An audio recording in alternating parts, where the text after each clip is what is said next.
Welcome to the Permian period, an ancient time full of life, but also death.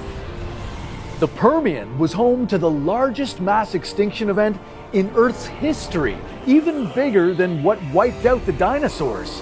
Nearly all life was brought to an end. But how did this extinction event come about in the first place? And what kind of life did end up surviving? This is What If, and here's what would happen if you lived in the Permian period. The Permian period lasted almost 50 million years, from 299 to 252 million years ago. You can divide it into three parts: early, middle, and late. And we're going to walk you through all three of them. Let's start, obviously, in the early Permian.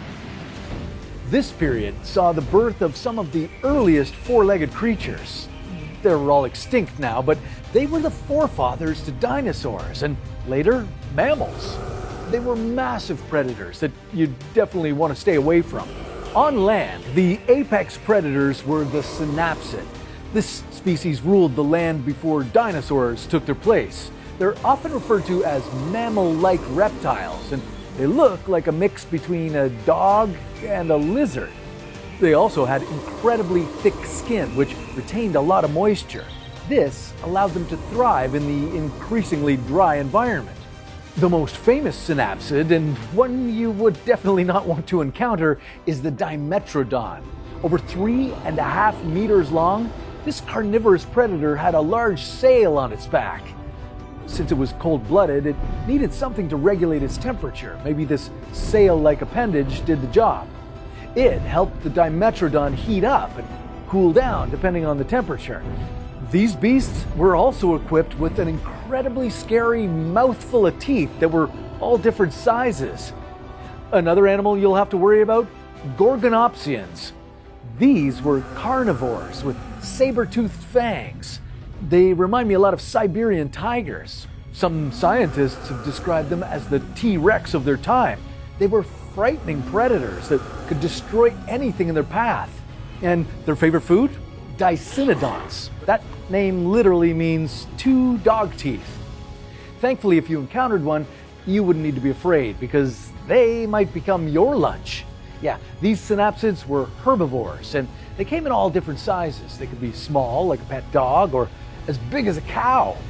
Dicynodonts looked like the love child of mammals, reptiles, and birds. They had the skull of a turtle, the beak of a bird, and even tusks to dig food out of the ground. Dicynodonts in the Permian era were cold-blooded, but during the Triassic period that followed, varieties evolved to become more like mammals, with features that helped keep them warm. Now, amazingly, these creatures survived the catastrophe that we'll get to later on, which is a good thing because otherwise humans wouldn't have evolved. We'll get back to what creatures you'd come across in the Permian in a bit, but for now, let's talk about where they lived. Okay, during this period, if you looked down on Earth from high up in space, you'd see that the land was made up of just one supercontinent. It was called Pangaea. It was formed by the collision of two large continents, Gondwana and Euramerica. The formation of this single large landmass had a massive impact on the climate. But before we get to that, let's look at how today's continents mapped into this supercontinent. Pangaea looked a bit like a giant crescent. The top curve of the crescent would later break apart to form Europe and Asia. The main body of the crescent contained North America, South America, and Africa. And the bottom, well, it would later separate to form India, Antarctica, and Australia. The crescent curved to contain what was called the Tethys Ocean. And the rest of Earth, well, it was all one giant body of water called the Panthalassic Ocean. Okay, so far so good. Yeah, you don't have the choice of 7 continents to live on, but you could set up camp anywhere on Pangaea. Maybe you'd enjoy a spot on the beach. But here's the important question. Are you gonna freeze to death? Or would you just bake? Well, this would depend on when you get there and where you land. At the beginning of the Permian, Earth was actually in an ice age. Hope you packed a parka.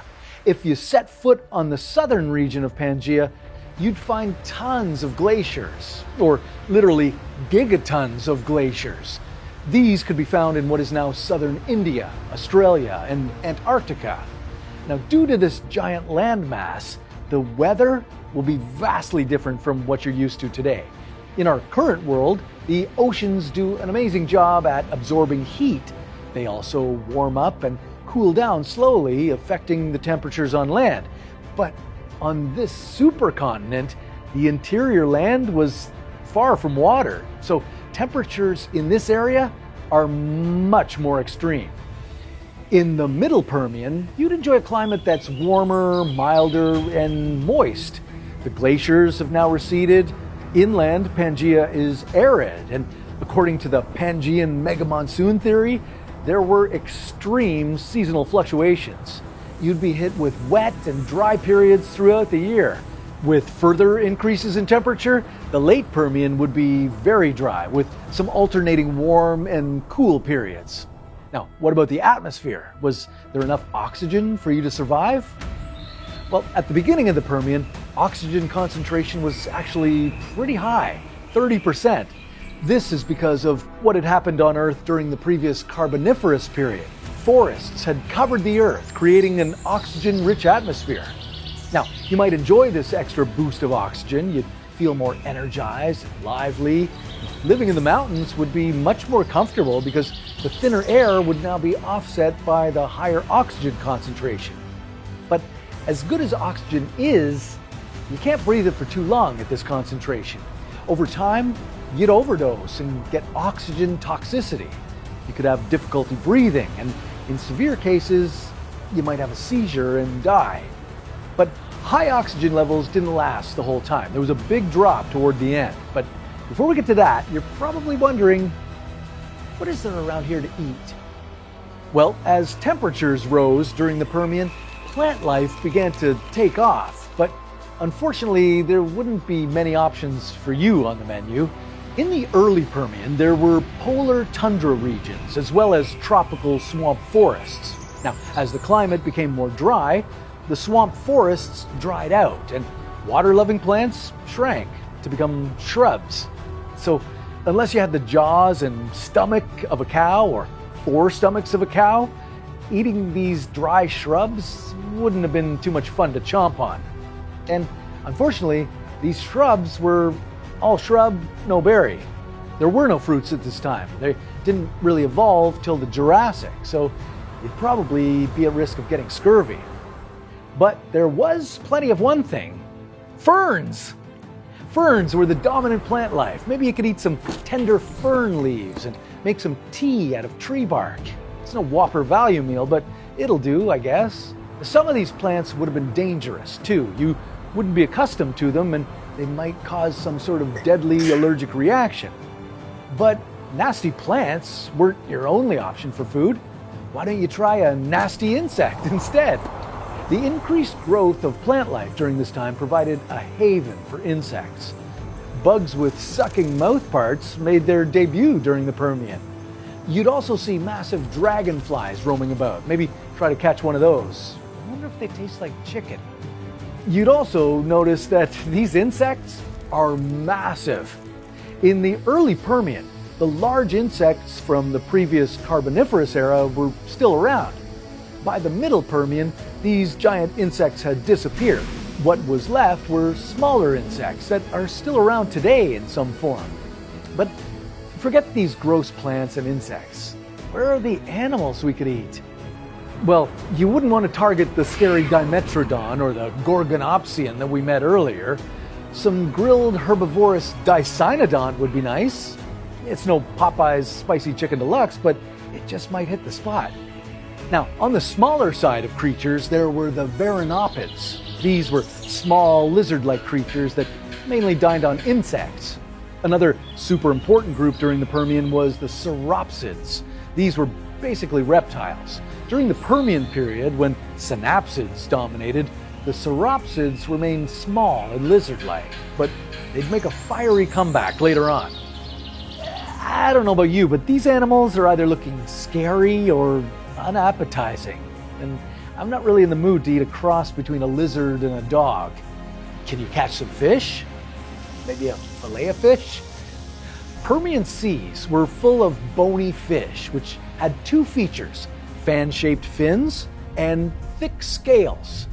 There were also creatures with coiled spiral shells called ammonoids that lived in the water.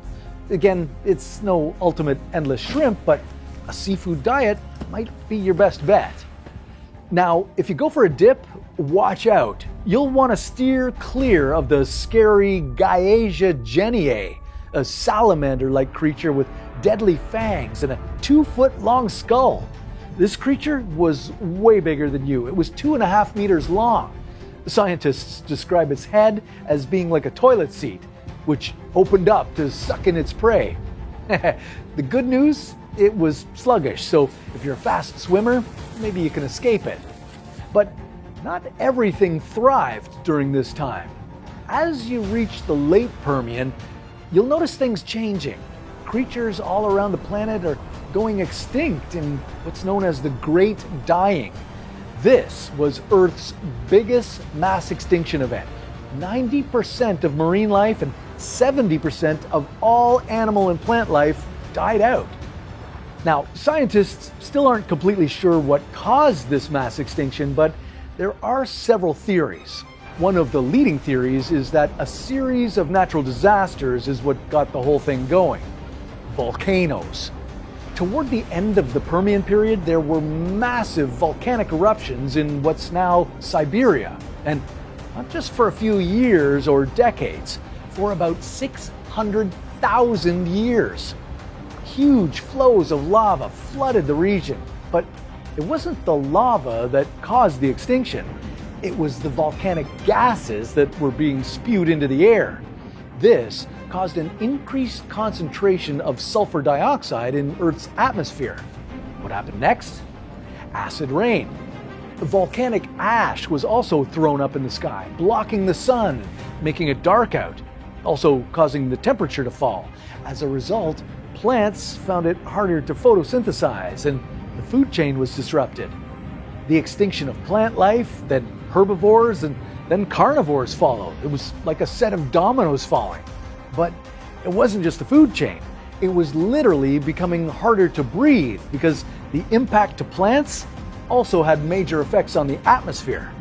With the disruption to photosynthesis, carbon dioxide increased while oxygen levels plummeted to 16%. Animals that had evolved in a more oxygen-rich atmosphere weren't ready for this drop in oxygen and then died off. If you were there, it would be like trying to breathe at the top of a giant mountain today. Now, as this was happening, animals living at higher altitudes suddenly found the oxygen too thin for their requirements, so they probably moved to lower altitudes and had to compete with other species. Some scientists believe that this is what drove land-based extinctions. Oxygen levels were so low that animals had to remain where the air was most dense, at sea level. Even the slightest climb to a higher altitude would have them gasping for breath. And the rising carbon dioxide also created a greenhouse effect, causing temperatures to rise. This made the oceans warmer as well, which killed a ton of marine life. The rising temperature plus the reduced oxygen equaled a horrible world for all life on Earth, making it nearly impossible to survive. But there's a third theory. Initially, scientists estimated that the Great Dying took place over millions of years, but more recent archaeological evidence indicates that it happened much faster, maybe between 8,000 and 100,000 years. Could something else have happened that caused an abrupt end to these creatures? Yeah, some scientists think there's another culprit, an asteroid. In addition to all these erupting volcanoes, scientists have also found evidence of an asteroid collision. This asteroid may have been 6 to 12 kilometers wide. That's bigger than Mount Everest. So maybe it's a mix of all of them. The volcanic eruptions, the atmospheric effects, and then wham! A massive asteroid as the final nail in the coffin. You combine all three of these events and you've got yourself the Earth's largest mass extinction. But not all creatures died off. Some of the lucky ones managed to survive. The dicynodonts later evolved into rodent-like creatures. They lived side by side with the dinosaurs. Sure, they weren't the top of the food chain, but it beats going extinct. They even outlasted the dinosaurs, evolving into present-day mammals. Small sharks migrated to the depths of the ocean, avoiding the acidic coastal waters, and they're still around today.